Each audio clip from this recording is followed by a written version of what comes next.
రెండవ సభ సోమపల్లి సాహిత్య సభ. ఈ సభకు అధ్యక్షత వహించవలసిందిగా శ్రీ డాక్టర్ వెలువూరు నాగరాజకృష్ణ గారిని వేదిక మీదకి ఆహ్వానిస్తున్నాము.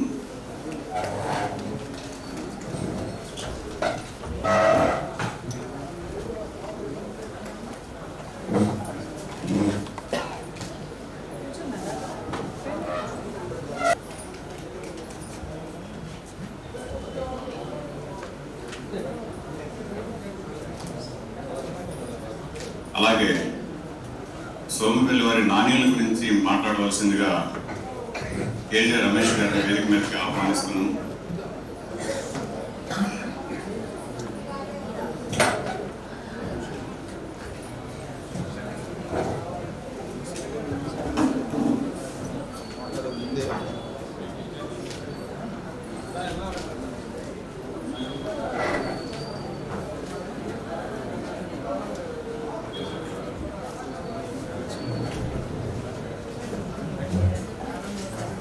కోరుతున్నాం.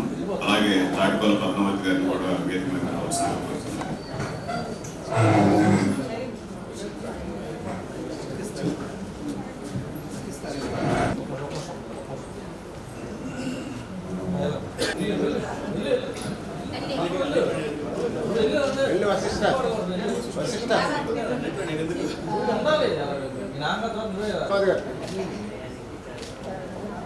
రమ్య భారతి సాహిత్య మాసపత్రిక త్రైమాసిక పత్రిక సంయుక్త ఆధ్వర్యంలో నిర్వహిస్తున్న సోమపల్లి సాహితీ సౌరభం అనే కార్యక్రమంలో రెండవ సదస్సులోకి మనం ప్రవేశిస్తున్నాం.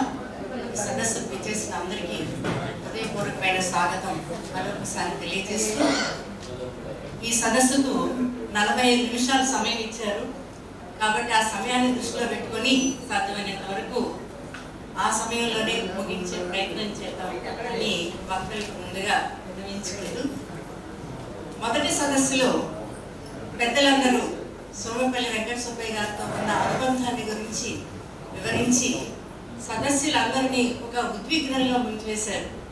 అందరము ఉద్వేగంతో నిండిపోయి ఉన్నాము. ఇప్పుడు వారి సాహిత్యంలో ఉన్నటువంటి అంశాలను మనం మననం చేసుకొని ఆ ఉద్విగ్నత నుంచి బయటపడి ఆ కవిత్వాన్ని ఆస్వాదించాలని మనస్ఫూర్తిగా కోరుతున్నాను. అయితే వెంకట సుబ్బయ్య గారి వ్యక్తిత్వము సాహిత్యము రెండు వేరు కాదు. ఏ ప్రత్యేక విషయాల గురించి చెప్పాలనుకున్నా వారి సమగ్రమైన వ్యక్తిత్వము వారి సాహిత్య విశేషాలు అన్నీ కూడా ఒకదానితో ఒకటి అనుసంధానించబడే ఉంటాయి. అది వారిలో ఉండే గొప్పతనం. భగవద్గీతలో శ్రీకృష్ణ భగవానుడు స్థితప్రజ్ఞులు అంటే ఎవరు అని చెప్తూ ఒక మంచి విషయాలని అక్కడ బోధిస్తాడు. దుఃఖేషు అనుద్విగ్నమనాః సుఖేషు విగతస్పృహః వీతరాగ భయక్రోధః స్థితధీర్ మునిరుచ్యతే అంటాడు. అంటే దుఃఖాలు వచ్చినప్పుడు కృంగిపోకుండా, సంతోషాలు వచ్చినప్పుడు కృంగిపోకుండా, కష్ట సుఖాలన్నిటినీ సమానంగా స్వీకరిస్తూ ఎవరి మీద ప్రత్యేకమైన అభిమానము ప్రేమ, ఎవరి మీద అకారణమైన ద్వేషం కానీ క్రోధం కానీ లేకుండా సమానమైన చిత్తవృత్తి కలిగిన వాడిని స్థితప్రజ్ఞులు అంటారు అని చెప్తారు. అలా చెప్పిన విషయాలను పరిశీలిస్తే లోకంలో మనకు చాలా అరుదుగా కనిపిస్తారు. ఆ అరుదైన వ్యక్తుల్లో మన సోమపల్లి వెంకట సుబ్బయ్య గారు ఒకరు అని చెప్పడానికి నాకు ఎంతో సంతోషంగా ఉంటుంది. వారితో ఉన్న అనుబంధాన్ని గురించి మాట్లాడాలంటే అదే ఒక పెద్ద ప్రసంగం ఉంటుంది. కాబట్టి ఆ విషయాల జోలికి వెళ్లకుండా 2007 నుంచి నాకు వారితో పరిచయం. అప్పటి నుండి జిల్లా రచయితల సంఘంలో మేమిద్దరం కలిసి ప్రయాణిస్తున్నాం. మధ్యలో వారు ప్రమోషన్ మీద, నేను ప్రమోషన్ మీద వివిధ ప్రదేశాలకు వెళ్ళినప్పటికీ గుంటూరు కేంద్రంగానే సాహిత్య కార్యక్రమాలన్నీ నిర్వహించుకుంటూ వస్తూనే ఉన్నాము. శతాధిక కవి సమ్మేళనాలు ఏమిటి, కవయిత్రుల సమ్మేళనాలు ఏమిటి, వారి చేతుల మీదుగా అనేక విశిష్టమైన ప్రత్యేకమైన కార్యక్రమాలన్నిటిలో కూడా నేను పాల్గొన్నాననే తృప్తి నాకు చాలా బాగా ఉంది. ఆ సంతోషంతోనే నేను వారి కవిత్వాన్ని కూడా అధ్యయనం చేశాను. మరొక విషయం, వారు రాసిన తదేక గీతం అనే కవితా సంపుటి మీద నా పర్యవేక్షణలో ఆచార్య నాగార్జున విశ్వవిద్యాలయం నుంచి ఎంఫిల్ పట్టా పొందింది. ఆ సందర్భంలో విశ్వవిద్యాలయం వాళ్ళు అన్నారు, ఒకే ఒక్క పుస్తకం కదండి, ఎంఫిల్కి సరిపోతుందా? నేను అందులో విషయాలన్నీ చెప్పి ఇది సరిగ్గా సరిపోతుంది ఎంఫిల్ డిగ్రీకి అని వాళ్ళని ఒప్పించి వ్రాయించాను. ఆ తర్వాత వాళ్ళు చాలా ఆనందించారు, ఇంత మంచి విషయాలు ఉన్నాయా ఈ ఒక్క కవితా సంపుటిలో అని. అలాగే వెంకట సుబ్బయ్య గారు కూడా, నేను ఏదో రాశాను కానీ మనసుకు తోచినట్లు మీరు పరిశోధనలో ఎన్ని విషయాలు వెలికి తీయించగలిగారు, ఎలా చేయించగలిగారు అని ఆయన కూడా ఆశ్చర్యపోయారు. అలాంటి ఒక అద్భుతమైన కవి, మనసున్న కవి, ఆయన గురించి స్మరించుకోవడం మనందరికీ ఒక మంచి అనుభూతి అని భావిస్తూ, ఆయన వచన కవిత్వం రాశారు, కథలు రాశారు. ఇందాక సదస్సులో పెనుగొండ వారు కూడా దాన్ని ప్రస్తావించారు. నానీలు ప్రధానంగా రాశారు. ఏం రాసినా వారి కవిత్వంలో ఒక సహజమైన ప్రకృతి వాతావరణం, ఒక మట్టి జీగ, ఒక మట్టి మనిషి యొక్క ఆవేదన, వారి జీవితం అంతా వారిలో కనిపిస్తుంది. సాధారణంగా ప్రభుత్వ ఉద్యోగం చేసే వాళ్ళు రూల్ ప్రకారం పనిచేస్తారు. రూల్ ప్రకారం పనిచేయాలి అంటే ఆ ఫైల్ చూసి ఇది నీకు వస్తుంది, ఇది రాదు అని సంతకం పెట్టి పంపించాడు. కానీ ఆ ఉద్యోగానికి మనస్సు పెడితే అది సోమేపల్లి గారి ఉద్యోగం.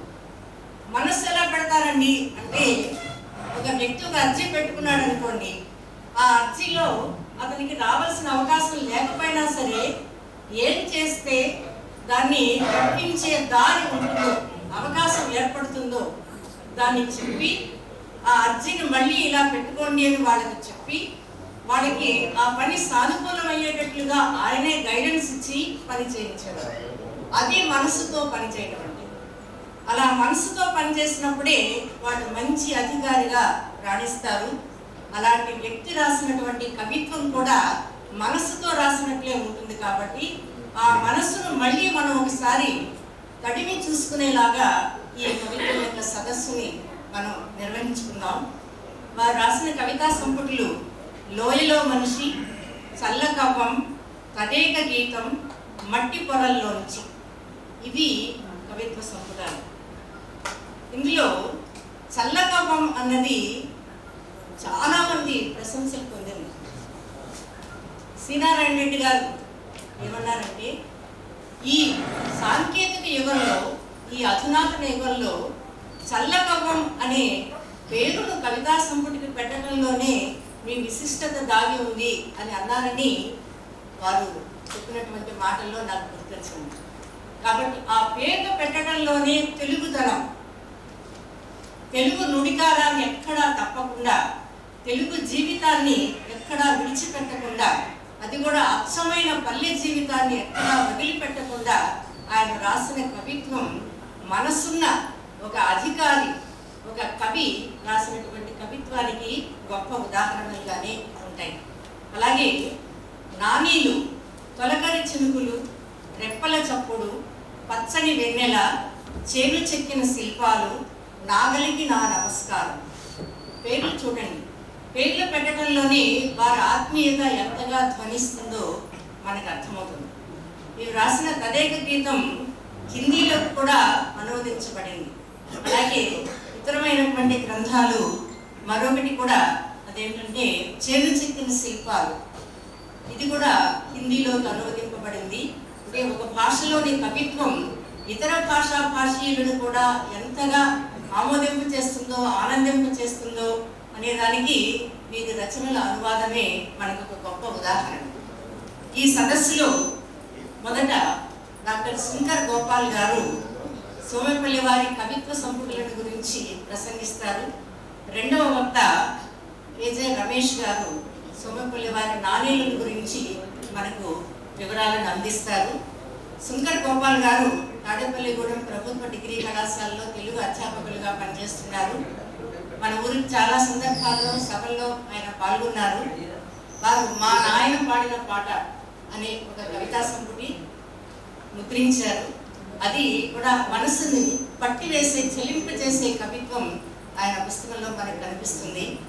కేజే రమేష్ గారు మన అందరికీ సుపరిచితులు.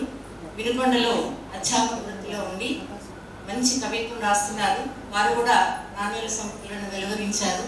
వీరిద్దరూ ఇవాళ ఈ సదస్సులో పాల్గొని సోమపల్లి వారి కవిత్వాన్ని మనందరికీ ఆస్వాదనీయంగా అందించాలని మనస్ఫూర్తిగా కోరుకుంటూ ముందుగా సుంకర్ గోపాల్ గారిని ఆహ్వానిస్తున్నాను. సార్, మీ ఇద్దరికి 15 నిమిషాలు సమయం అండి. ఆ సమయాన్ని దృష్టిలో పెట్టుకొని మంచి విషయాలు మాకు అందిస్తారని కోరుకుంటూ గోపాల్ గారిని ఆహ్వానిస్తున్నాను. నమస్కారం.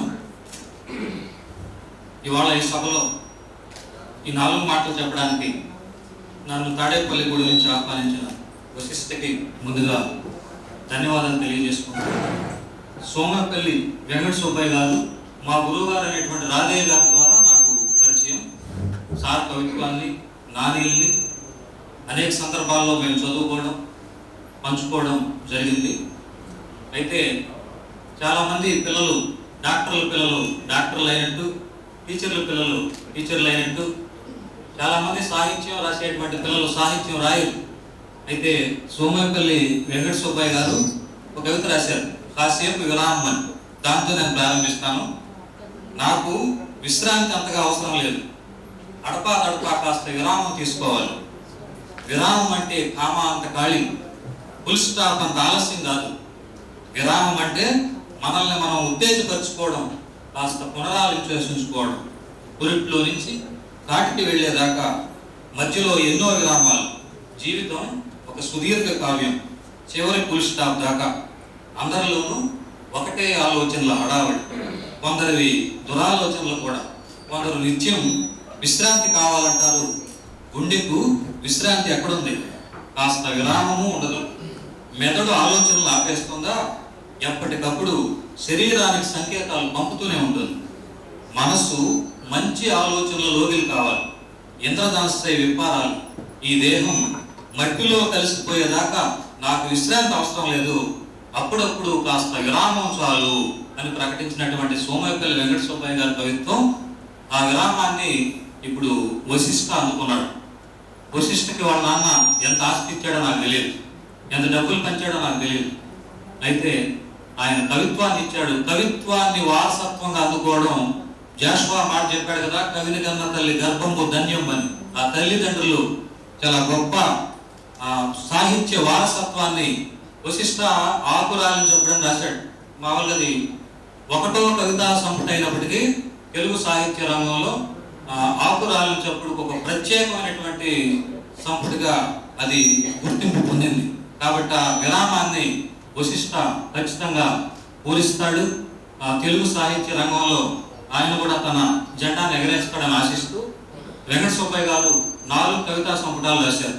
లోయలో మట్టి, చల్లకాపం, తదేక గీతం, మట్టి పొరల్లోంచి 4 రాస్తే, లోయలో మనిషి అనే దాంట్లో 26 కవితలు, చల్లకాపంలో 32, తదేక గీతంలో 30, మట్టి పొరల్లోంచి 55 కవితలు. సో ఈ కవితల సంఖ్య ఎలా పెడితే ఒక వారం రోజులుగా నేను సోమపల్లి వెంకట సుబ్బయ్య గారి కవిత్వంతో మాట్లాడుతున్నాను, ఆయన కవితలు చదువుతున్నాను, ఆయన కవిత్వంతో గడుపుతున్నాను. అంటే ఈ వారం రోజుల పాటు నాకు చాలా ఫలవంతమైనటువంటి వారం అయింది.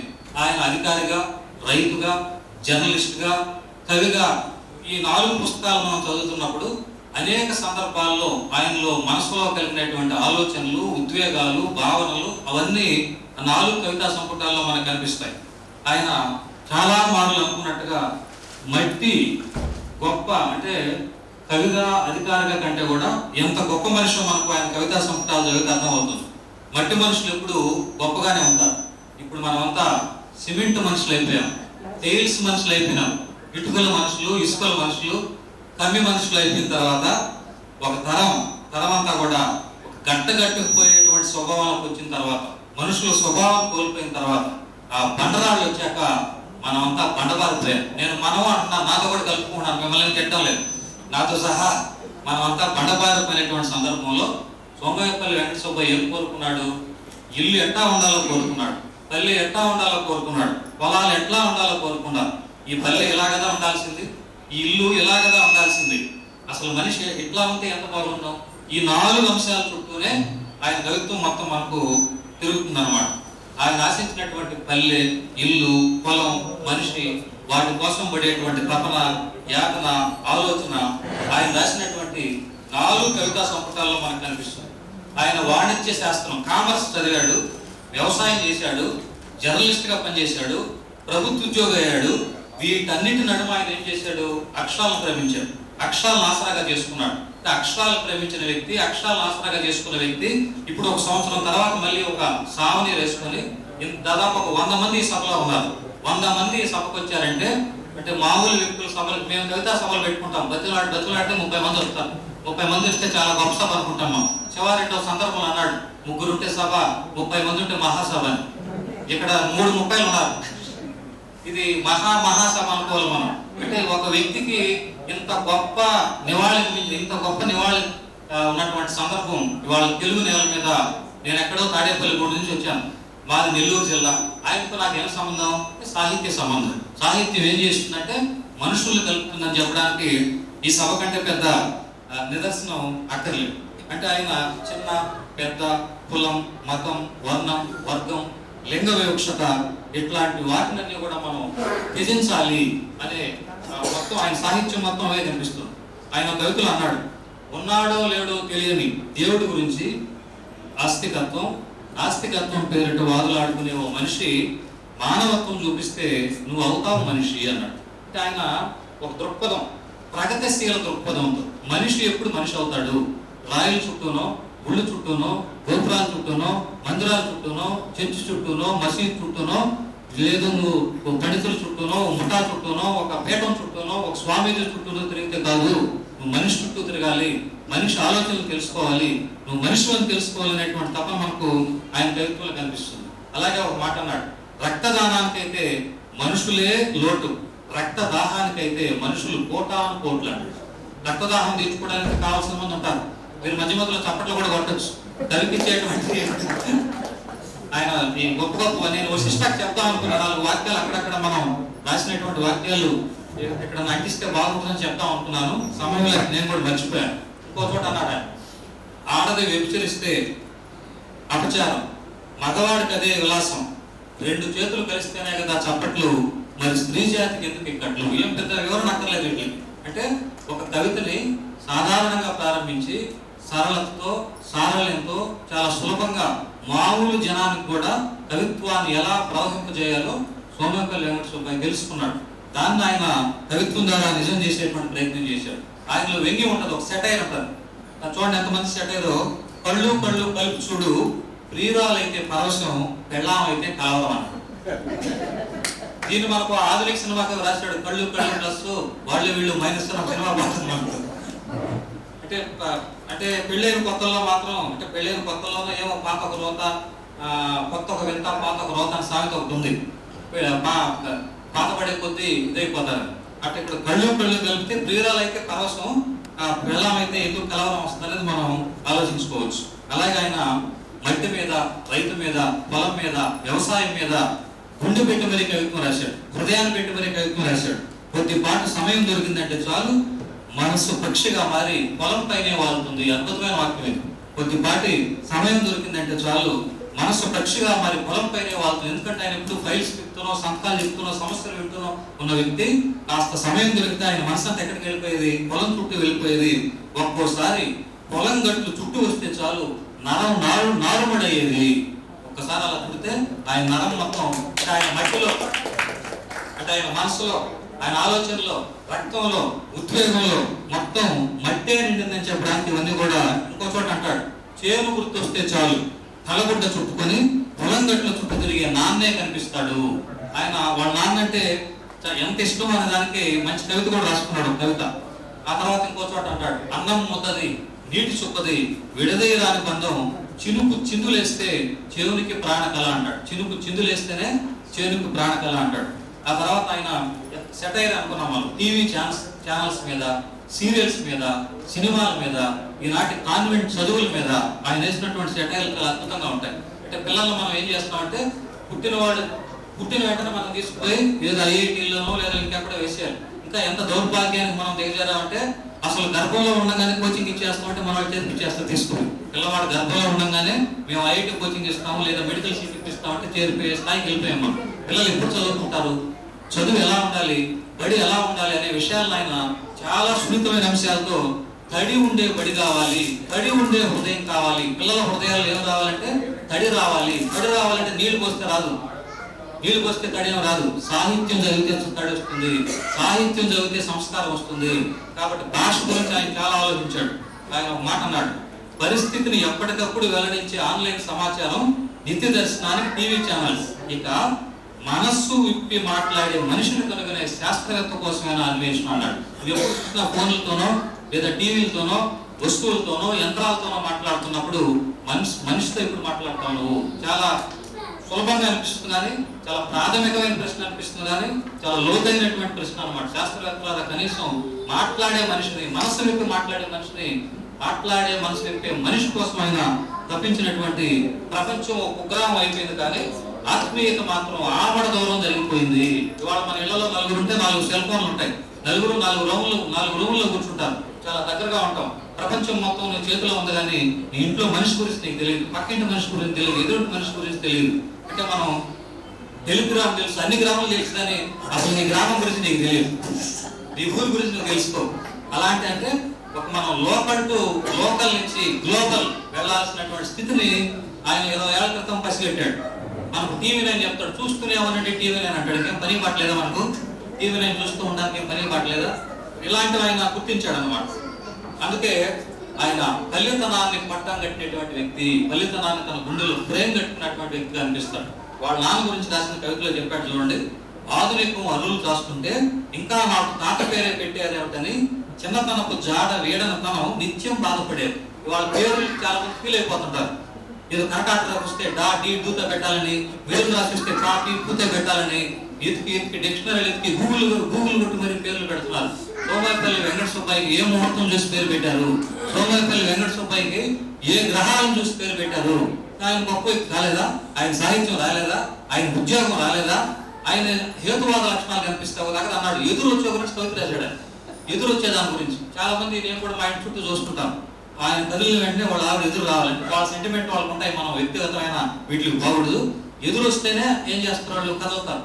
ఆయన అంటాడు, వివేకానందుడికి ఎవరు ఎదురొచ్చారు, ఎవరి శిఖరాన్ని ఎక్కినటువంటి టెన్సింగ్ నార్కేకి ఎవరు ఎదురొచ్చారు, సేవ చేసినటువంటి మదర్ తెరీసాకి ఎవరు ఎదురొచ్చారు. అంటే ఎదురొచ్చేలేదు కాదు, నీ హృదయంలో ఉందా, నీ గుండెల్లో ఉందా, నీ మనసులో ఉందా, నీ రక్తంలో ఉందా, అప్పుడు నువ్వు ఏమైనా చేయగలవు.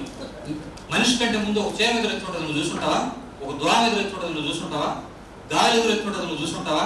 అంటే ఆయన ఒక హేతువాద దృక్పథంతో చాలా మంచి ఆలోచనలు కనిపిస్తాయి. అందువల్ల పేరు చాలా ఫీల్ అయిపోతాం మనం. నా పేరు శంకర గోపాలయ్య, ఆయన పేరు సోమేపల్లి వెంకట సుబ్బయ్య, ఈ 2 అయ్యలు కలిసినాయి. కాబట్టి ఈరోజు నేను ఇక్కడ మాట్లాడాల్సి వచ్చింది. నాది నెల్లూరు జిల్లా, నేను తాడేపల్లిగూడెం పెంటపాటి డిగ్రీ కాలేజీలో పనిచేస్తున్నాను. నాకంటే ముందు ఆయన అక్కడ తాడేపల్లిగూడెంలో పనిచేశాడు, అక్కడ పెంటపాటి ఎంఆర్ఓగా పనిచేశాడు. అక్కడ నాకు చెప్తారు, సోమేపల్లి వెంకట సుబ్బయ్య గారంటే నేను ఈ పోస్టర్ 4 పెట్టినప్పుడు ఆయన మాకు తెలుసని చాలా మంది చెప్పారు. అంటే ఇంత ఆత్మీయతను, ఇంత అనురాగాన్ని సంపాదించుకోవడం అది మామూలు విషయం కాదు. అందువల్ల పేరు గురించి చాలా మంది దిగులు పడిపోతారు. సుబ్బయ్య అని ఉంటే ఆయన సుబ్బయ్యని తీసుకొచ్చి సూప్ అనాలి, ఆయన సూప్ అంటే తప్ప ఆయన ఫీల్ అయిపోతాడు లేకుండా. పేరులో ఏముంది అసలు. అందువల్ల ఆయన అన్నాడు, మా తాత పేరు పెట్టినప్పటికీ మా నాన్న పేరు నిలబెట్టాలనే నాన్న చిన్నారుల ఉత్సాహం పలకరింపులు ఆశయాలు ఊపిరి పోసాయి. అందరినీ ఆత్మీయ పిలుపులతో పలకరించడం నేర్పిన మా నాన్న ఒక సమైక్యతా పాఠశాల అన్నాడు. మా నాన్న ఒక సమైక్యతా పాఠశాల కాబట్టి ఈయన కూడా అలాంటి పాఠశాల కంటే కాస్త కళాశాల స్థాయికి పోయాడు. మంచితనం మరి కాలేజ్ స్థాయికి వెళ్ళిపోయాడు. బతుకు బాటలో గతుకులు దాటగలిగామంటే అంతా పొలం చలవేదని నిత్యం గుర్తు చేసే నాన్న నేల తల్లికి ప్రతిరూపమే. మా నాన్న నేల తల్లికి ప్రతిరూపం లాంటి వాడని చెప్పుకుంటూ నాన్న నాలో కొడుకుని కాదు వాళ్ళ నాన్న పేరు పెట్టుకున్న తన తండ్రిని దర్శిస్తున్నాడు అని వాళ్ళ నాన్నకి ఇచ్చినటువంటి గొప్ప నివాళి కవిత అన్నమాట. ఆ తర్వాత ఆయన మట్టి పొరల్లోంచి అనేటువంటి ఒక కవితా సంపుటేశాడు. ఆయన ఒక చోట చెప్పాడు, నేను నిరంతరం ప్రవహించే మనిషిని. అంటే ఆయన నిలవనీరు కాదు, అక్కడే ఉండిపోయేటువంటి నీరు కాదు, వెలుగులో ప్రవహించేటువంటి నీరు. ఎప్పటికప్పుడు తనను తాను మార్చుకుంటూ వెళ్ళేటువంటి ప్రయత్నంలో ఆయన ఏం చేశాడు, నాణ్యాలు రాశాడు. నాణ్యాల గురించి సార్ మాట్లాడతారు. నాణ్యాల గురించి అంటే సాహిత్యం లేదా కాలంతో పాటు మనిషి కూడా ఏం చేయాలి, మారుతూ వెళ్ళాలి. ఆయన రాసినటువంటి అంకెలు అనేటువంటి పోయం ఉంటుంది. ఆయన ప్రభుత్వ అధికారి కాబట్టి ఖచ్చితంగా ఈ పోయం రాయగలిగాడు. అంకెలు, నంబర్స్ ఏమున్నాయి, నంబర్స్ వాళ్ళ మనకు తెలియదు ఏం కాదు. నువ్వు ఎక్కడికి వెళ్ళాలని ఏముండాలంటే ఏ దారి లేకపోయినా ఆధార్ ఉండాలి. గోదావరి సర్వాసంగతి ఒక ఆధార్ ఉండాలి, ఒక పాన్ కార్డు ఉండాలి, ఒక ఏటీఎం ఉండాలి. అంటే మనిషిని తెలుసుకుంటే ఏమైపోయాడు, మనుషులుగా లేరు, నంబర్లుగా ఉన్నారు, అంకెలుగా ఉన్నారు. నీ డోర్ నెంబర్ ఎంత, లేదా నీ బైక్ నెంబర్ ఎంత, నీ ఇంటి నెంబర్, నంబర్లకు మనిషి వెళ్ళిపోయిన దాని గురించి రాస్తాడు. ఆయన ఏం రాశాడు, అక్షరాల ఆచూకి గగన కుసుమై అచ్చం అంకెలే మిగులుతాయో అని కించెం భయంగా ఉంది. అంకెలే లేకుంటే బతుకు తెల్లారిపోతుందేమో అని 10 ఏళ్ల క్రితం రాశాడు. ఇవాళ అది నిజమైంది. నువ్వేం చేసినా సరే ఒక జెరాక్స్ కార్డు పట్టుకోవాల్సింది. ఈ అంకెల కార్డుకి సంబంధించి ఒక జెరాక్స్ కార్డు తీసుకెళ్తే తప్ప వాళ్ళ పరిస్థితి గడిచే ఇది లేదన్నమాట. ఆయన శ్రమణ వారసత్వం అని, శ్రమణ ఆదర్శం అని, శ్రమణ విశ్వాసం అని, శ్రమజీవన సౌందర్యమే నాలో పొంగేది రక్త కాసారం మాత్రమే కాదు, స్వేద సముద్రం కూడా అనేటువంటి ఒక ప్రకటన చేశాడు. చేనుది మనిషిది గొప్ప హరితానుబంధం. రైతు గురించి బాధపడుతూ రైతు నిఘంటువులో అన్నీ ఉన్నాయి కానీ ఒక్క గిట్టుబాటు ధర తప్ప అనేటువంటి మాట చెప్పడంతో ఆ కవిత తారాస్థాయికి పోతాను అనమాట.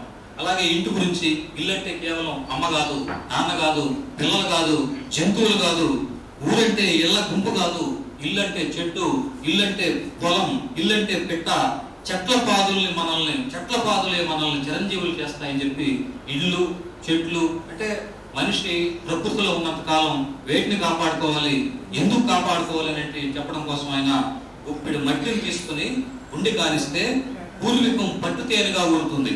నాలో మట్టి కాదు, మట్టిలోనే నేను పరమాణువై ప్రకాశిస్తాను. ఆ మాటను పచ్చి నిజం చేశాడు ఆయన. ఆ మాటను అక్షరాలా నిజం చేశాడు ఆయన.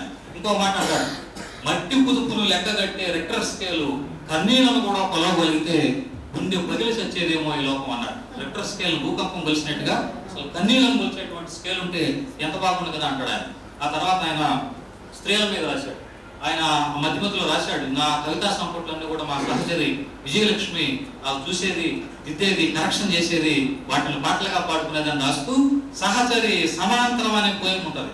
గడియారంలో ముళ్ళు గానిగెద్దు ఆమె సమానమైనప్పుడు పాలు నీళ్ళ న్యాయం ఎండమావి కాక మరేమిటి. అంటే కొంతమంది వేదికల మీద ప్రసంగాలు ఇస్తారు, ఉపన్యాసాలు ఇస్తారు, నేను స్త్రీని ఉద్ధరిస్తాను, నేను స్త్రీ జాతి వారసుండి, స్త్రీలో నాలో సగం, ఆకాశంలో సగం, ఆ భాగం ఈ భాగం అని చెప్తారు. ఇంటికి పోయిన తర్వాత అటువంటివన్నీ మానేస్తారు. అన్ని మానేసి ఏ పని కూడా స్త్రీలకి ఏమి సహాయం చేయరు. ఆ సందర్భంలో ఆయన వంటల్లో సాయం చేయొచ్చు, చదువులో సాయం చేయొచ్చు, ఇలాంటివన్నీ వదిలేసి సమాన ధర్మం అంటే పేరు పక్కన జతగా చేర్చడమే గొప్ప అయిపోయింది అన్నాడు. సమాన ధర్మం అంటే కేవలం పలానా సుబ్బయ్య ఆయన భార్య ఏదో పలానా, ఇది కాదు సమాన ధర్మం అంటే. స్త్రీకి ఇవ్వాల్సినటువంటి సమాన ధర్మం గురించి ఆయన మాట్లాడాడు. చాలా తమాషా పోయం ఒకటి ఉంటుంది, బాడుగ జీవి అని. అంటే ఆయన ఉద్యోగం వ్యక్తి అనేక ఇళ్ళు మారాడు కాబట్టి, అనేక అద్దె ఇళ్లలో ఉన్నాడు కాబట్టి ఆ అనుభవంతో ఈయన రాశాడు బాడుగ జీవి. బాడుగ అంటే అద్దె ఇళ్లలో ఉంటాం మనం.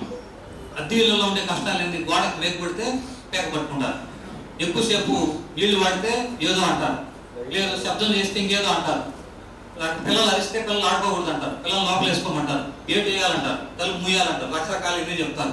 అందుకే ఆయన ఏమన్నాడు, అత్తలేని కోడలే కాదు ఓనర్ లేని ఇల్లే ఉత్తమమైంది అంటే. అత్తలేని కోడలే కాదు ఓనర్ లేని ఇల్లు చాలా గొప్పది అన్నాడు.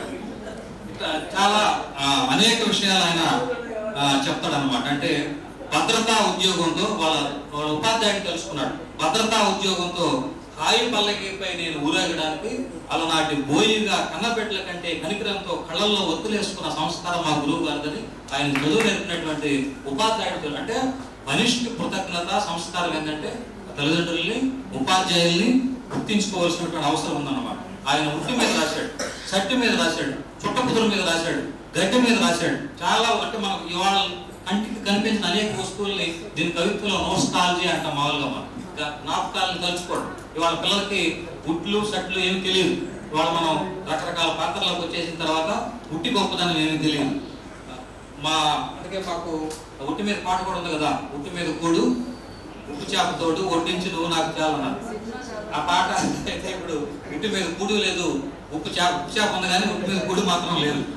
మనిషికి అందకుండా వేలాడుతుంటే ఉట్టి ప్రేమాభిమానాలకు ఎప్పుడూ ప్రతీకి అన్నాడు. ఉట్టి కవితలో అలా వేలాడుతున్నటువంటి ఉట్టి ఏంటంటే అది ఎప్పుడు కూడా ప్రేమాంతరాగాలకి ప్రతీకగా నిలుస్తుంది అంటాడు. అంటే కవి యొక్క గొప్పతనం ఏం తెలుస్తుంది అంటే ఎప్పుడు రాసిన వస్తువు మీదే రాయడం కాదు, వస్తువు వైవిధ్యం ఉంటుంది అన్నమాట.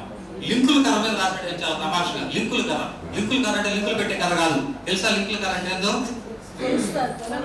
పొలం కొలిచేటువంటి కథ. ఈయన ఆర్టీఓ గాను ఎంఆర్ఓగా పనిచేశాడు కాబట్టి లింకుల కథ గురించి ఆయన ఏం రాశాడు? ఆ లింకుల కథ ఏం చేస్తుందంటే మనుషులు కట్టే కూడా అదే మేలు సరిహద్దు తగాదాలు నేర్స్తుంది అన్నాడు. మనుషులు కులలు పెడతారు, ఫిట్టింగ్లు పెడతారు. అది లింకుల కథ ఏం చేస్తుందంటే నీట్ గా అసలు ఆ లింకుల కథను చూస్తే నాకు మా నాన్న గుర్తొస్తాడు. వాళ్ళ నాన్నకి ఆ లింకుల కథకి ఆయన ముడిపెట్టి రాసినటువంటి కూడా చాలా బాగుంటుంది. అందులో ఎదురు చూపు గురించి రాస్తే ఆయన వెదురు చూపు గురించి రాశాడు. అంటే ఇదంతా వస్తువు వేయచ్చు. వెదురు వాడకం తగ్గిపోవడం అంటే చాలా తమాషగా ఆయన ప్లాస్టిక్ పాడి అన్నాడు. ప్లాస్టిక్ పాడి కంటే కూడా ఇంకేదో మంచి మాట వాడాడు. చాలు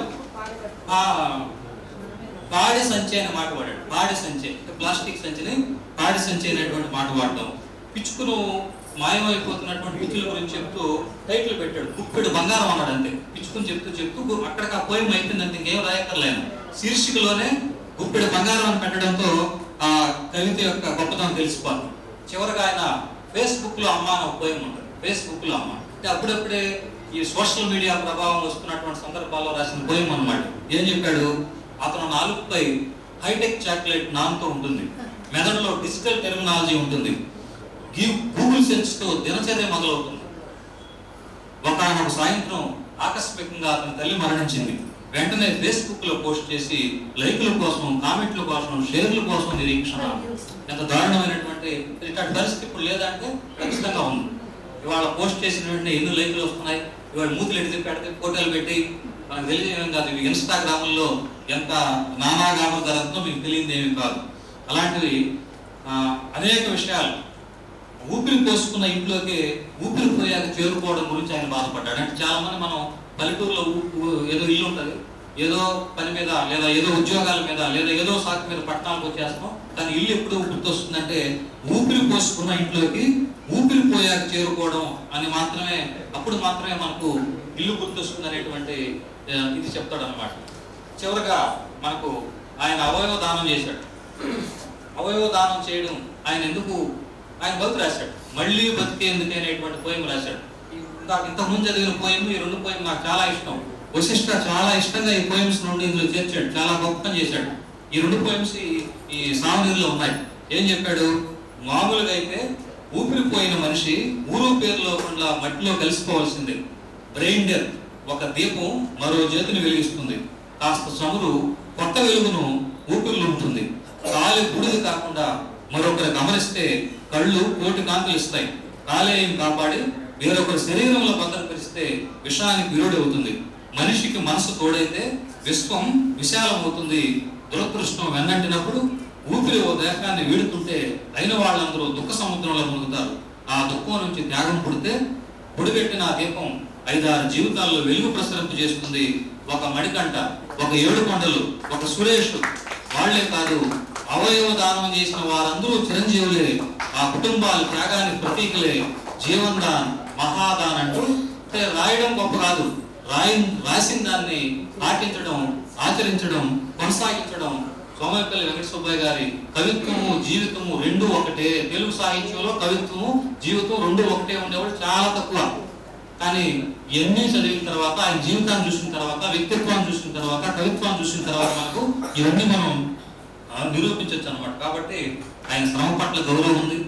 జాతి సమైక్యత కంటే జాతీయ సమైక్యత చాలా ముఖ్యమని కోరుకున్నాడు. డాలర్లను ప్రేమించలేదు, డాలర్లను ద్వేషించాడు. మనుషుల్ని ప్రేమించాడు. మనుషుల్లోనే మనిషిని వెతుక్కోవాలని పిలుపునిచ్చినటువంటి సోమపల్లి వెంకట సుబ్బయ్య గారికి ఈ సభకు మించినటువంటి నివాళి లేదని, ఆ సావనీరు మనకు సాహిత్యం ఏం చేస్తుందంటే చెట్ట చివరి మనిషి బతుకున్నంత వరకు సాహిత్యం బతికే ఉంటుంది. ఆ పుస్తకం ఏదో ఒక లైబ్రరీలో ఉంటుంది. ఎవరో ఒకరు వెళ్ళి ఆ పుస్తకాన్ని చెప్తారు, ఓహో ఈయన పలానా సోమపల్లి సుబ్బయ్య, ఈయన రాశాడా, ఈయన గురించి ఎంతమంది రాశారని చర్చించుకుంటారు. కాబట్టి సాహిత్యం చిరంజీవి, సాహిత్యం రాసిన సోమపల్లి వెంకట సుబ్బయ్య కూడా చిరంజీవి అని చెప్తూ ముగిస్తున్నాం.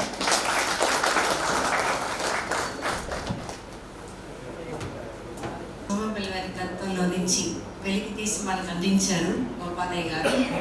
వారికి హృదయపూర్వకమైన ధన్యవాదాలు తెలియజేస్తూ, వచన కవిత్వంలో ప్రధానంగా ప్రతీకలు కనిపిస్తాయి.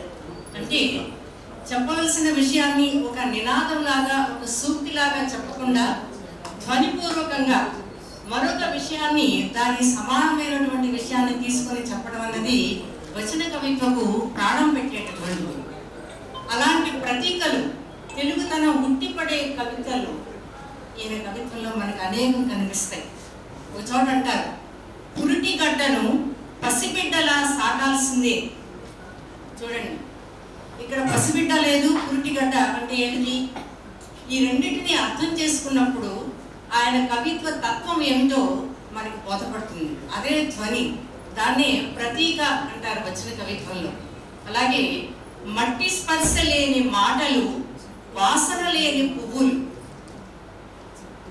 ఇది కూడా మనకు ఆయన ఉద్దేశించినటువంటి భావాన్ని చాలా అద్భుతంగా వ్యక్తీకరిస్తుంది. ఇంకొక చోట అంటారు, ఆయన చెప్పేవన్నీ కూడా మట్టికి సంబంధించినటువంటి మాటలే కాబట్టి, ఇలాగే గోపాలయ్య గారు చాలా విషయాలు ఉదాహరించారు. చెప్పిన విషయాలను మళ్ళీ చెప్పండి, ఎందుకంటే మనకి సమయం చాలా తక్కువ కాబట్టి. నాగభైరవ కోటేశ్వరరావు గారు సోమపల్లి వారి కవిత్వాన్ని గురించి చెప్తూ చెప్పిన ఒక అద్భుతమైన వాక్యాన్ని ఈ సందర్భంగా మీకు గుర్తు చేస్తాను. దేవదానవులు మందరగిరిని కవ్వంగా చేసుకొని క్షీరసాగరాన్ని మథించి అమృతాన్ని సాధించారు. మా వెంకట సుబ్బయ్య హృదయాన్ని కవ్వంగా చేసి సమాజ సాగరం నుంచి కవితామృతాన్ని సంపాదించాడు, మనందరికీ పంచిపెట్టాడు. ఆ కవితామృతంలో మనం కూడా దేవతలమై సంచరించాలి. దేవతలంటే ఎక్కడ ఆకాశంలో ఉన్నట్లు అని కాదు అర్థం. భూమి మీద మనిషిలాగా ప్రవర్తించడమే దేవతాత్వం. అదే భగవద్గీత మనకు బోధించింది. దాన్ని సాధించడానికే కవులు కలం చేపడతారు. ఆయన కలం దానికోసమే శ్రమించింది, దానికోసమే ఆయన జీవించారు. వారి జీవితం కూడా దానికి అంకితం చేశారు. వారిని ఇవాళ స్మరించుకోవడం, నిజంగా సాహిత్య సదస్సు ద్వారా వారికి నివాళులు అర్పించడం అనేది మనందరి అదృష్టంగా నేను భావిస్తున్నాను. ఇక ఇప్పుడు రమేష్ గారు వారు రచించిన నానీల సంపుటాలలోని విశేషాలను మనకు అందిస్తారు. రమేష్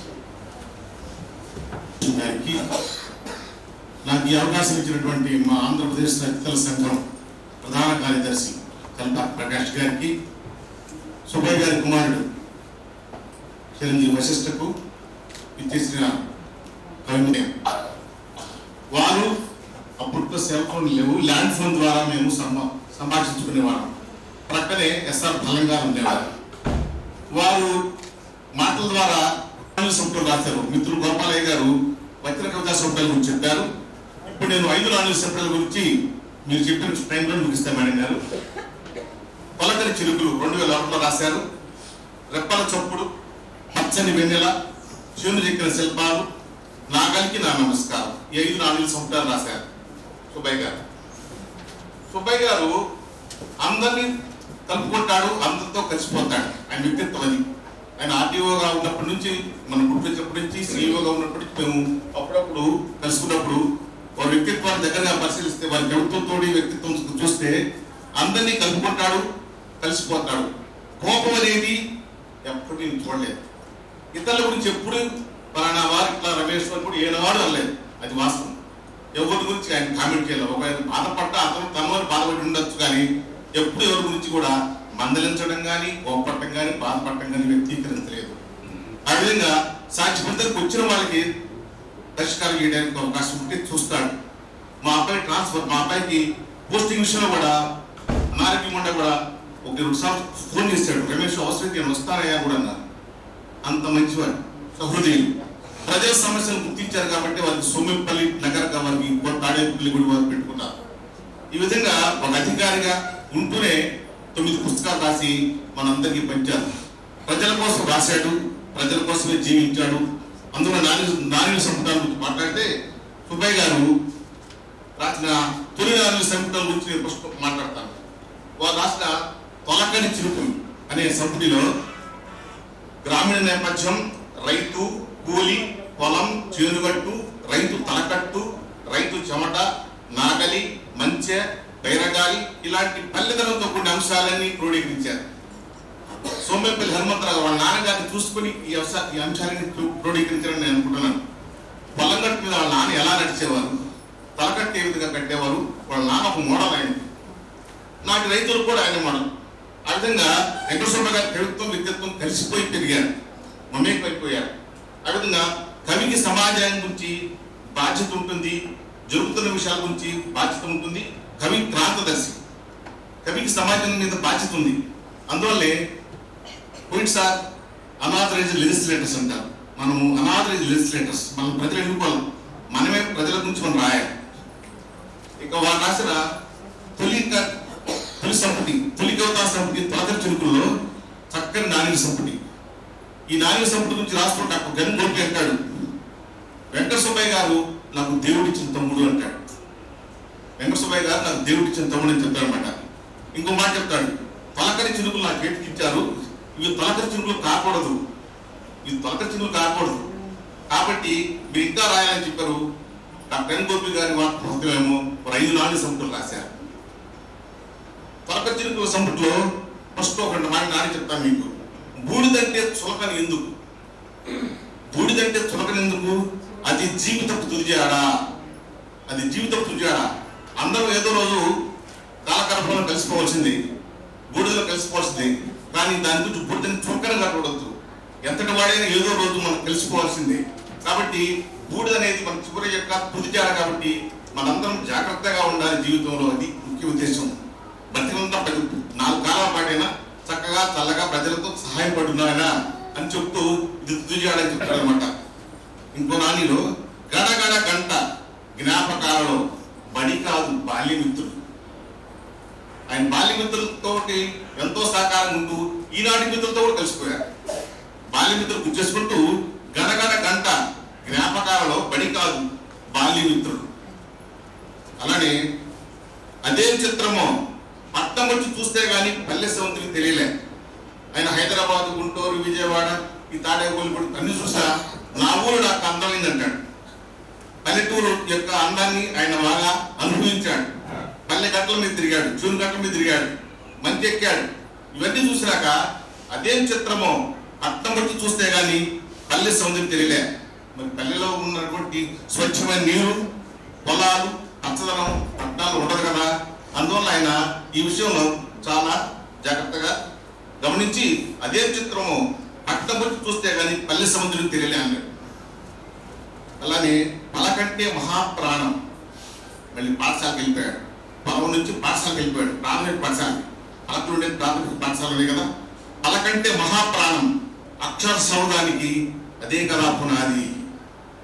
మనందరం పలకతో రాసుకున్న వాళ్ళని, అక్షర సౌధానికి అదే పునాది అని చెప్పాడు. కాబట్టి ఈ పలక గురించి, నాటి గురువుల గురించి ఎంతో అభిమానంగా రాసుకున్నాడు. అలానే పలక తర్వాత ఆయన ప్రమోషన్ తీసుకున్నాడు, పుస్తకంకి వెళ్ళిపోయాడు. పుస్తకం మస్తకానికి చెరువులోనే, పుస్తకం మస్తకానికి చెరువులోనే. ఒంటరితనం నన్ను ఏం చేయగలదు, ఒంటరితనం నన్ను ఏం చేయలేదు. ఇది ఒక రకంగా మనందరికి సూచన, మన కుర్రవాళ్ళకి సూచన. పుస్తకాలు చదవండి. పుస్తకం హస్తపోషణకి కారాదు, పుస్తకం మస్తక పోషణకి కావాలి. పుస్తకాలు నెత్తి మీద పెట్టుకోవాలి. ఇవాళ సెల్ ఫోన్ నెత్తికాడ పెట్టుకుంటాం, చాలా తప్పది. కానీ మనం పుస్తకాలు చదువుకొని మనం డిప్రెషన్ నుంచి బయటపడాలని చెప్తున్నాడు అనమాట. ఒత్తిడి నుంచి బయటపడాలంటే పుస్తకం ఉండడం మంచిది అని చెబుతూ, పుస్తకం పుస్తకానికి చెరువులోనే. ఒంటరితనం నన్ను ఏం చేయగలదు. ఈ నాణ్యులు ప్రత్యేకంగా చెప్పేది వివరించాల్సిన అవసరం లేదు. ఒంటరితనంతో డిప్రెషన్ కొట్టుకుపోయవద్దు మిత్రులారా, పుస్తకం చదవండి, పుస్తకాలు చదవండి చెప్తున్నారు అనమాట. రెండవ నాణ్య సంపుటి వస్తే రెప్పల చప్పుడు.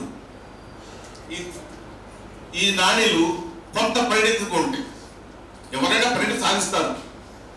కాశ్మీర్ యాపిల్ కొరికి చూద్దును కదా, గడ్డ కట్టి వ్యక్తులు. కాశ్మీర్ యాపిల్ ఎర్రగా ఉంటుంది. అలానే సియాచిన్ గ్లేషియర్లో సైనికులు తీవ్రవాదులు పోరాడి రక్తాన్ని మంచుగడ్డలో కలుగుతారు. ఆ యాపిల్ రంగు ఎరుపు, నా సైనికుల రంగు ఎరుపు. ఎక్కడ ఉంది మొత్తం? మంచు గొడ్డల్లో ఉంది. కాబట్టి దేశం కోసం స్వాతంత్రం కోసం సైనికులు రక్తాన్ని ఓడుస్తుందని చెప్తూ కాశ్మీర్ యాత్ర కొట్టుతుంది కదా, గడ్డ కట్టిన ఈ దేశభక్తితో సంబంధించిన నాణ్యులు. ఇలా 5-6 రకాల నాణ్యాలు రాశారు. సామాజిక నాణ్యులు, పర్యావరణ నాణ్యులు, ఇలా ఎన్నో జాతీయ దేశభక్తి నాణ్యులు, పర్యావరణ, ఇలా 6 రకాల నాణ్యులు రాశారు. ఆ తర్వాత వచ్చేసి ఇదే సంపుట్లో రెప్పల చప్పుడులోనే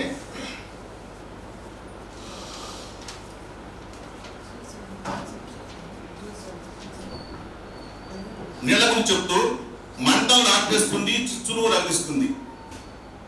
నీళ్లు మంటలను ఆర్పేస్తుంది, చిచ్చును రగిస్తుంది. ఇదే ఈనాటి నీటి నిజం. నీటి నిజం కాదు, నీటి నిజం.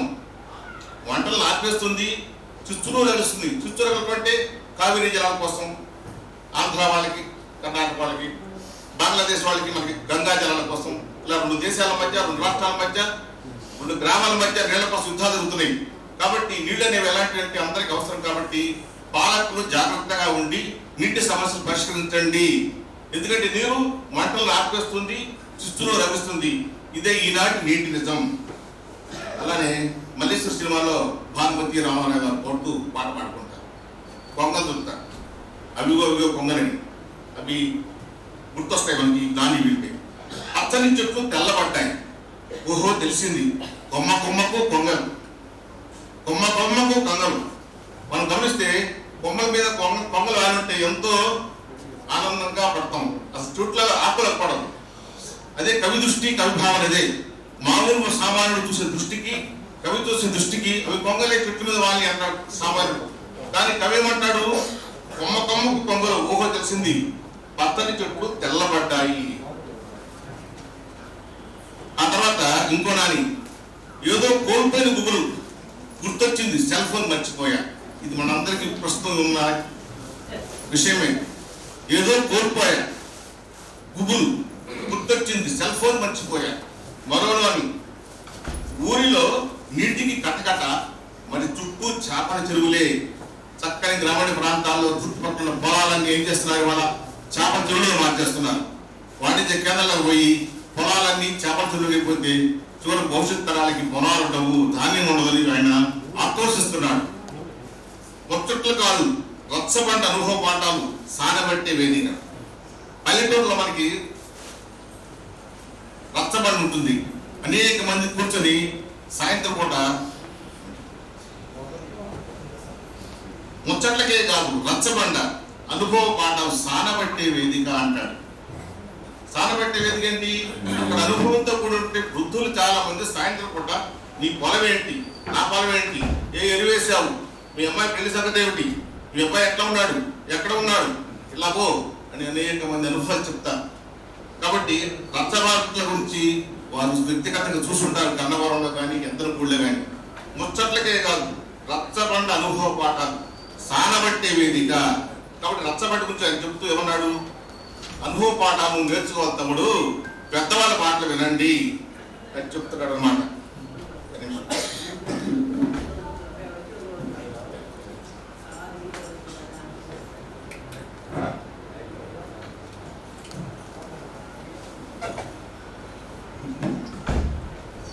ఇక వారు 3వ నాణ్య సమితి మనం పండు వెన్నెల అంటాం.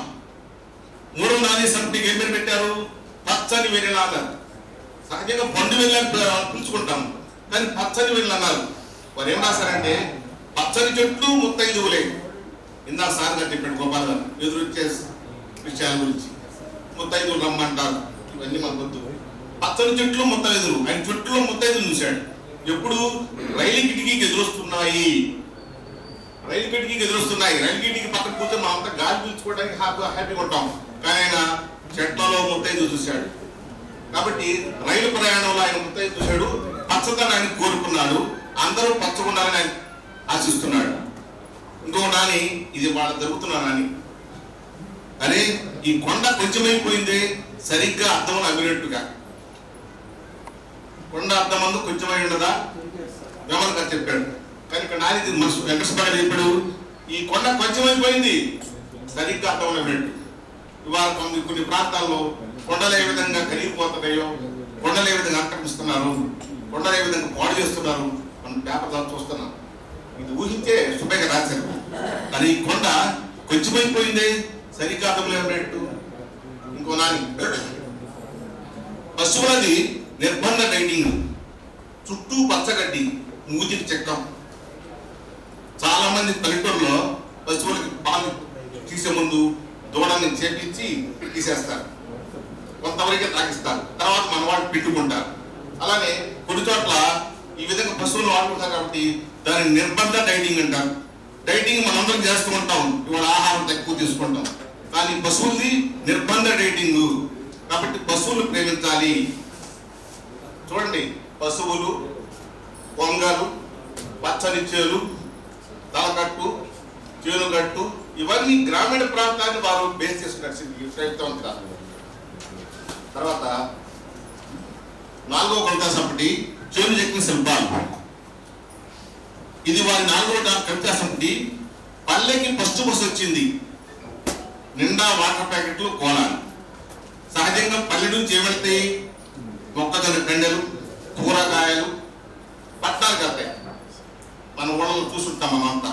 పల్లెటూరు నుంచి మన ధాన్యం వెళ్తుంది, కూరగాయలు వెళ్తాయి, వేరుశనగ అన్నీ వెళ్తాయి. కానీ వాళ్ళ ఫస్ట్ బస్సు సిటీ నుంచి వస్తే వాటర్ ప్యాకెట్లు, కోలాలు వస్తున్నాయి.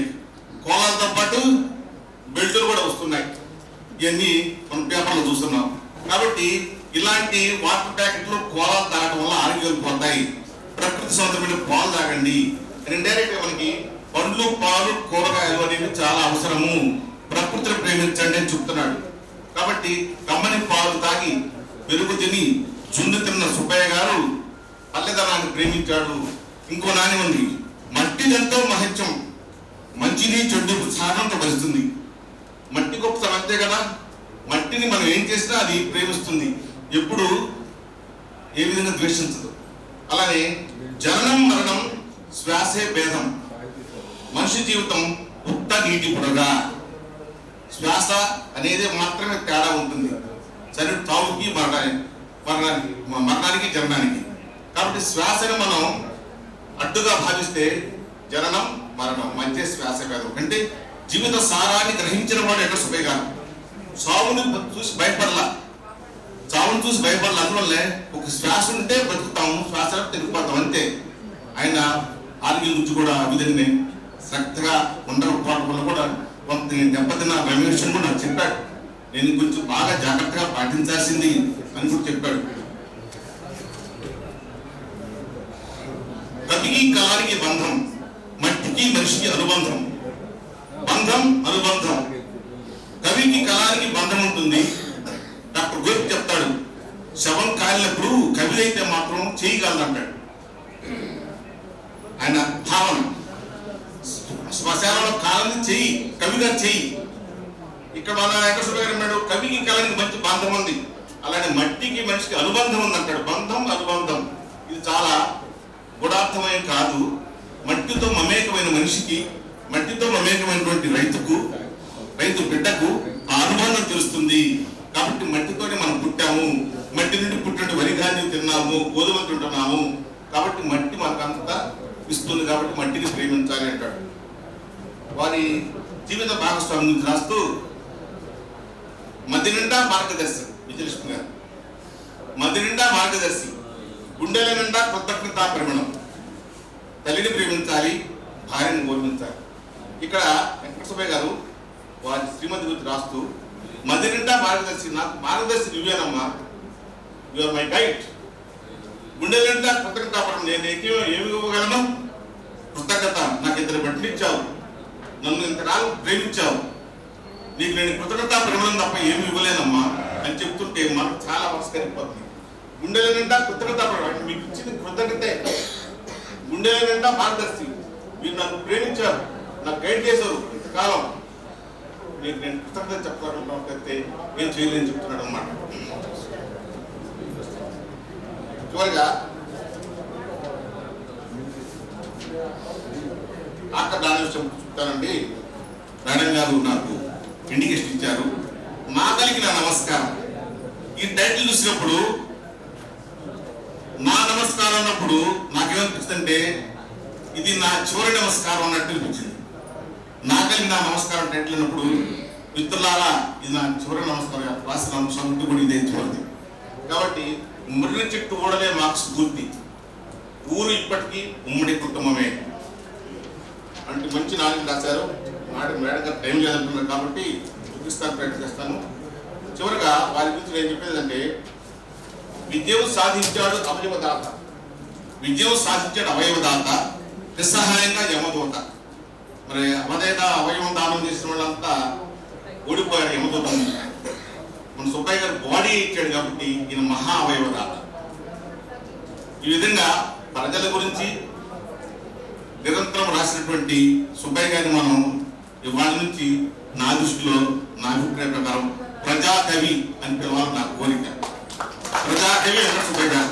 మనందరం ఒప్పుకుందామా? ప్రజాకవి వేరే వాళ్ళు ఉన్నారు తెలంగాణలో.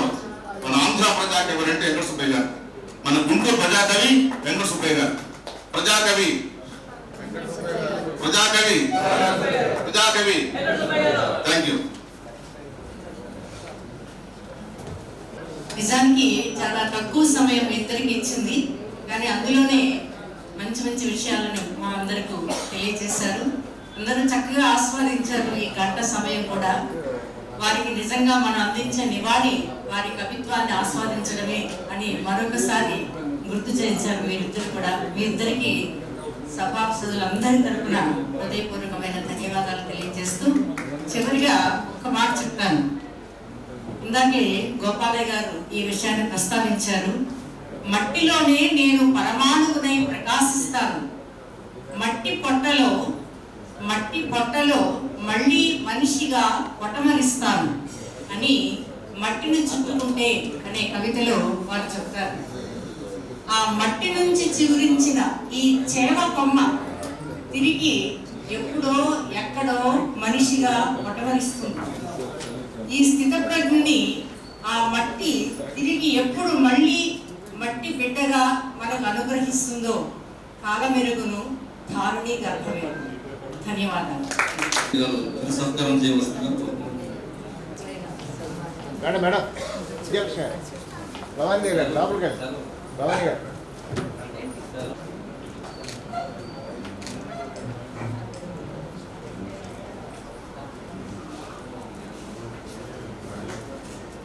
Madam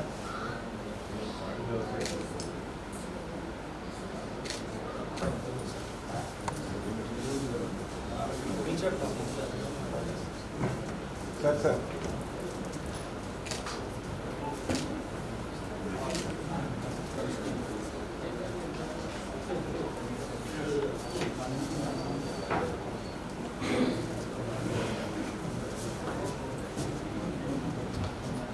amount sir